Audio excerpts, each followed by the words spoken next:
মহিলাক নিদিয়ে এনেই কৈছে চিএমে মুখ্যমন্ত্ৰীয়ে এনেই কৈছে 2 মহিলাক তেওঁলোকে বিপথেও পৰিচালিত কৰিলে নিদিয়ে 10,000 টকা যে জুন মাহত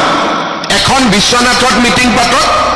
আৰু জুন মাহত এখন গহপুৰত মিটিং পাতক ৰাতিপুৱা বিশ্বনাথত দিম গধূলি গহপুৰত দিম সকলো আইমাতৃক 10,000 টকাটো দি থৈ যাম মে মাহত নিদিও মই মিছা কথা নকওঁ মাত্ৰ এটা ট্ৰান্সফাৰ পোষ্টিং কৰিবৰ কাৰণে 50,000 1 লাখ টকা নিদিলে ফাইলে পাৰ নহৈছে আজিও মই শেষ কৰিব পৰা নাই কিন্তু এনেকুৱা বদমাছি কৰা 300 চৰকাৰী কৰ্মচাৰীক মই জেলত পঠাইছো আৰু নজৰ ৰাখিছো কোনোবাই যদি হোৱাটছআপ কৰিও এটা খবৰ দিছে তাৰ পুৰা অনুসন্ধান কৰা হৈছে আৰু মই বিশ্বাস কৰোঁ যে 3-4 বছৰ এনেকে হেঁচা মাৰি থাকিলে আমাৰ অসমত দুৰ্নীতি নোহোৱা হৈ যাব আৰু তাৰ কাৰণে মই চেষ্টা কৰিছো আজি ল'ৰা ছোৱালীয়ে বিনা পইচাত চৰকাৰী চাকৰি পাইছে মাত্ৰ পঢ়িব লাগে আৰু যোন ল'ৰা ছোৱালীয়ে চৰকাৰী চাকৰি নাপায় তাৰ কাৰণেও আমি এটা নতুন আঁচনি আনিছো যে প্ৰত্যেক সমষ্টিত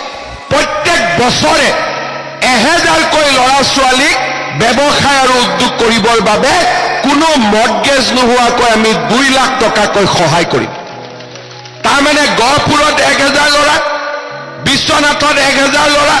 বিহালীত 1000 ল'ৰা 2 লাখ টকা পাব বেংকৰ পৰা নহয় গভৰ্ণমেণ্টক ঘূৰাই দিব নালাগে ব্যৱসায় কৰক ইণ্ডাষ্ট্ৰি কৰক কিবা কৰক আৰু বেংকৰ পৰা লোন লৈ আৰু বঢ়াই দিয়ক আমাৰ আপত্তি নাই আৰু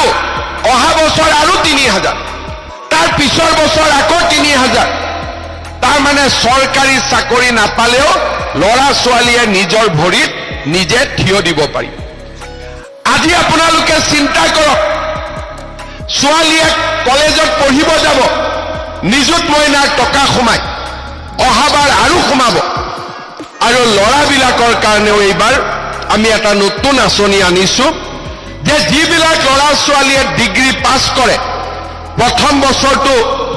ডিগ্ৰী পাছ কৰিলে দেউতাক মাককো পইচা খুজিব নোৱাৰে ইণ্টাৰভিউত যাব লাগে এই ডিগ্ৰী পাছ কৰা ল'ৰাসকলৰ বাবে বেংক একাউণ্টত প্ৰত্যেক মাহত আমি 2,500 টকাকৈ জমা দিম এবছৰৰ কাৰণে তাৰমানে পৰিয়ালটোক মই কতো কষ্টত থাকিব দিব খোজা নাই দুখীয়া মানুহ চাউল ফ্ৰী দালি চেনি কম দাম গেছ কম দাম ল'ৰাক পঢ়াব লাগে ছোৱালীক পঢ়াব লাগে বিনামূলীয়া এডমিশ্যন নিযুত মইনা ডিগ্ৰী পাছ কৰিছে জীৱন প্ৰেৰণা প্ৰত্যেকটো পৰ্যায়তে আজি ৰাইজৰ লগত আমি থিয় হৈছো কংগ্ৰেছ চৰকাৰৰ দিনত আৰু আমাৰ দিনতো ঘৰৰ কাৰণে জিঅ' টেগিং কৰিবৰ কাৰণে পইচা দিব লাগিছিল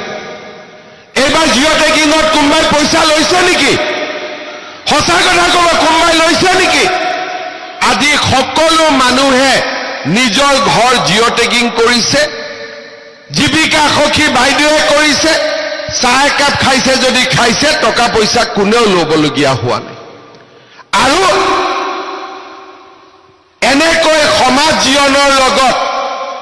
যিমান দুৰ্নীতি আছিল আমি নোহোৱা কৰিব খুজিছো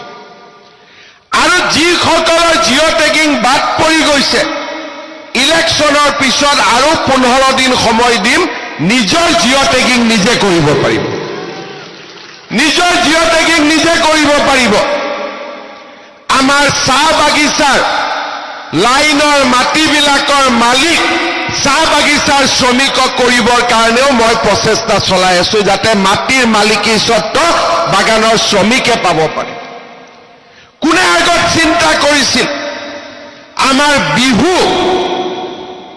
আজি বিশ্ব স্বীকৃতি পালে ঝুমুৰে বিশ্ব স্বীকৃতি পালে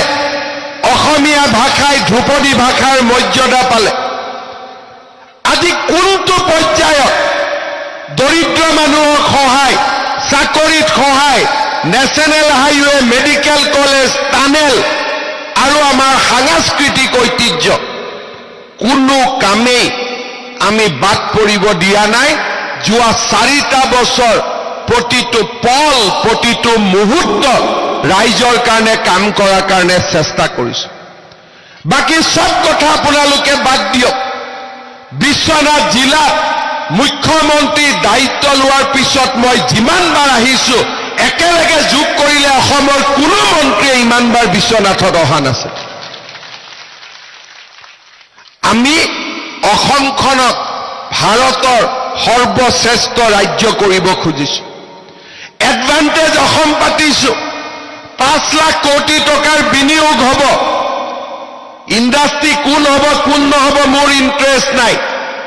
মোৰ কথা হ'ল আজি বিশ্বনাথ গহপুৰৰ ল'ৰা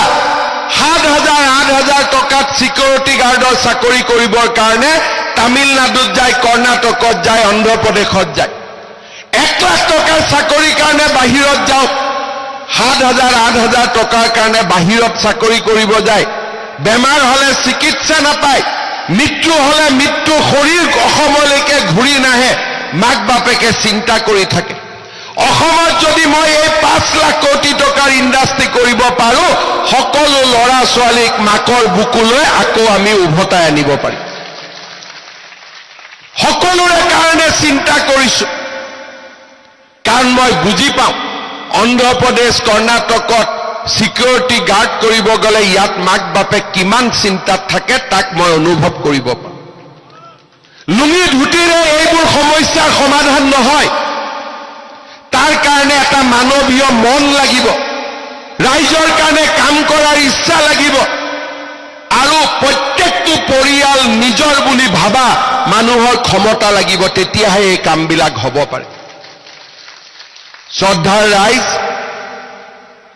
আজি সময় যে অসমখন আজি যিটো গতিত আগুৱাই গৈছে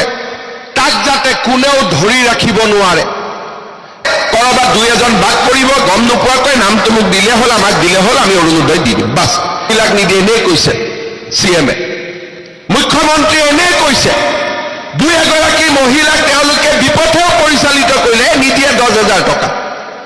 আৰু জুন মাহত এখন গহপুৰত মিটিং পাতক, ৰাতিপুৱা বিশ্বনাথত দিম, গধূলি গহপুৰত দিম, সকলো আই মাতৃক 10,000 টকাটো দি থৈ যাম। মে মাহত নিদিওঁ, মই মিছা কথা নকওঁ, কাৰণ মে মাহত পঞ্চায়তৰ ৰিজাল্ট দিব, জিলা পৰিষদ বনাব লাগিব, পঞ্চায়তে শপত কৰিব, গতিকে ব্যস্ত হৈ থাকিম। আমি জুন মাহত বিশ্বনাথ আৰু গহপুৰৰ আই মাতৃসকলক 10,000 টকাকৈ দিয়াৰ আমি ব্যৱস্থা কৰিম। আজি আপোনালোকে শুনি লওক। শ্ৰদ্ধাৰ ৰাইজ, আমি অসমত উন্নতিও আনিছো, নেশ্যনেল হাইৱে, গাঁৱৰ ৰাস্তা, সমজিলা, উপজিলা, আজি কোনো ক্ষেত্ৰতে আদৰ্শ অংগনবাদী কেন্দ্ৰ আমি ক'তো কাম এৰা নাই। আৰু এইবিলাক কাম কৰোঁতে কৰোঁতে আমি আৰু এটা কথা মনত ৰাখিছো,